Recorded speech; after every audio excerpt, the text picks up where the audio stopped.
back in the shop working on the C10 LS swap project. It's 84 C10. I'm gonna go ahead and just dive right into it. We're gonna go ahead and get all the accessories, well, not accessories, but the intake and the harness back off this engine, and I'm gonna start pulling like coil packs, intake, manifolds, everything, get it ready so I can go ahead and wash it.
All right, guys, so I went ahead and got all the intakes blocked off, got the water pump holes all cleaned up, got them gasketed. They got a paper gasket on them again, but I greased both sides so they'll pop right off. I'll just use that for these, the paper gasket for that.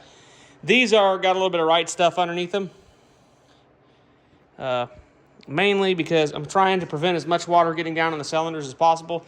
There's also shop towels in each hole, so that'll absorb some of the moisture if anything gets past the right stuff.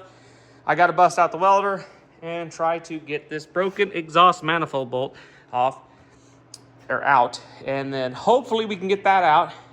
Then I can work on covering the exhaust ports. Then I can block off all the little ports, and then this thing will be ready to be washed and cleaned and made beautiful.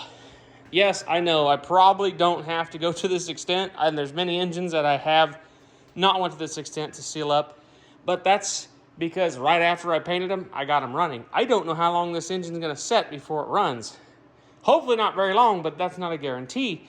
So, I wanna be able to protect it as much as possible. And if I was really smart, I'd have poured some fogging oil in it and spun it over by hand.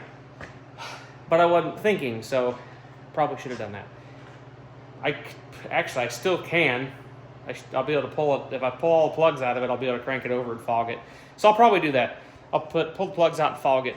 But yeah, I got to do the exhaust manifold bolt that's broke. And then yeah, so I'm going to go ahead and for you guys back on a tripod. But for you guys, or for me, it's going to be another day. For you guys, it'll be just a second.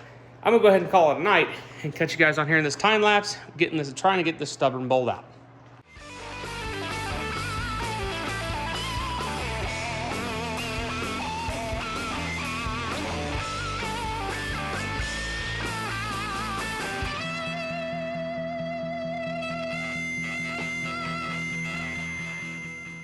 All right, guys, you see me weld that broken exhaust bolt up, put it in the jar of small victories, got all the caps on everything. This engine is sealed up as good as it's gonna get for a washing. I've got to take my gauge off. I'll probably plug that port and pull that off later, but we got to save that and probably the oil filter fitting because the oil pan that I bought normally isn't right. So we'll save that and my cover there. Probably save the truck pan if it's a good, not all scratched up, sludgy pan, because you never know when you need a nice truck pan. I think I have one more that's a spare, but you never know. Could have a couple. This will need cleaned up, and then it'll be ready for paint, and then gets ready to be bolted to a transmission and then shoehorned down in this thing. So I think, being as I got the engine ready to clean, and it's like 19 degrees outside, I'm waiting for the end of next week when it'll be nice to get this out and hopefully wash it. I think I can start getting in here and pulling some of this wiring out and just kind of get it to a clean slate, get all the truck wiring over here, figure out what I need to be powered. I pretty much know what that is from just doing as many of these. I'll pull everything over here and remove I'll probably pull that battery out. I don't think it's any good. Probably pull the charcoal canister out. I could start pulling fuel lines because we don't need all that old stuff in there. And if I get a chance, I will replace the motor mounts there. But I think I'm gonna first start out by taking the hood off. So I'm gonna hit you guys up with another time lapse of doing all this crap.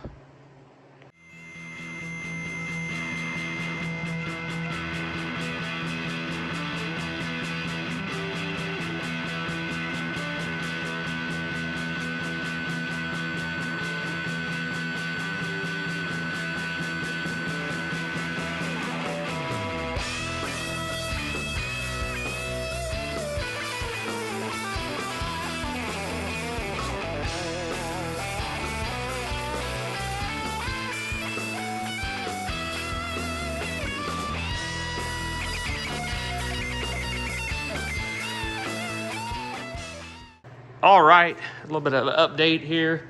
I'm gonna probably go ahead and finish off the video. But this is the pile of stuff we are getting rid of. Like your electronic spark control, the old factory speaker, which it's actually been replaced at some point in its life.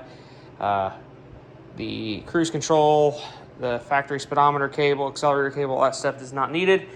Over here is what we're replacing with it. This is the LS harness. Intake tube, stuff like that for our tack module, all that stuff. That stuff will get cleaned up, modified, and thrown in here. But we've got the entire fuse box out of this truck, all the wirings out from under the hood, except for the heater harness, which I'm going to clean it up, fix it. They've got butt connectors running into butt connectors. We've got our front headlight harness. I believe this is the window sprayer wire. I'll have to do some digging and figure that out if that is. It was actually hooked into the charcoal canister wiring, so that's real nice. But yeah, I pulled the main harness out. The fuse box was just hanging out under the dash. There was no screws in it holding it to the firewall. It was just floating, split like that, nice. I've had to have a keyless entry or remote start on it or something because there's been T-taps and hooks hooked into and everything. So we got all our connections here for our ignition, high beam, turn signals, brake switch, all of our stuff, light switch and whatnot. I'll go through, clean up with stuff, fix all the brakes and everything in it, test a lot of it, and test tape everything. Obviously, when we get to the radio, I'll figure out what's what. Probably add a hot wire running over back to the box for power for the radio for keyed power. We'll probably pull a lot of this and do a lot of bench testing too. I gotta find the key. I'm not 100% sure if the key got left here when it got left here, or it's just missing now. So that's real handy. It does need a key switch because you can, if you don't have the steering wheel locked, the key switch will turn on. So, you know, glorious. But yeah, so it does look a lot nicer under the hood now. A lot less crap that it was scary and likely to burn this poor truck to the ground is down there on the floor now.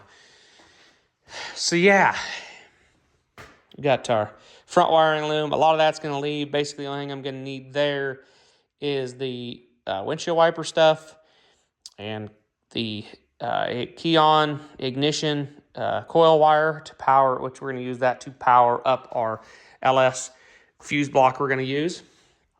And then we'll have our two hot feeds in for the truck power. So I think I'm going to put them on a circuit breaker, an auto resetting one. So if you ever have any issues, it'll reset itself. I do need to get more 10 gauge wire though, because I got to fix one of the red wires is crappy right almost up to the end there, and it's going to be a real pain, but I may pull it out, solder a new end on it. If I look around, I might have a pin that fits this, but I doubt it. These are kind of odd. I could get one, pin it right at the block, or pin it in the block and run new wire, which honestly is what I probably should do. But we ain't got time for that. Anyways, so this is where we're at. I think I'm going to call it a day. If If you guys like the video, go ahead and hit the like button. If you aren't subscribed and you like this content, go ahead and hit that subscribe button. We're almost to 4,000 subscribers, so I'm hoping to get up over 4,000 here within the next month or two. And possibly when this project's done, I've got a couple other things coming in between this one, I think, and the other one, but there might be a big announcement for you guys, so I haven't totally ironed out all the details. It'd be a long kind of going project, but I think it'd be fun for everybody. So anyways, guys, we'll catch you guys in the next video. Hope you guys have a good rest of your week.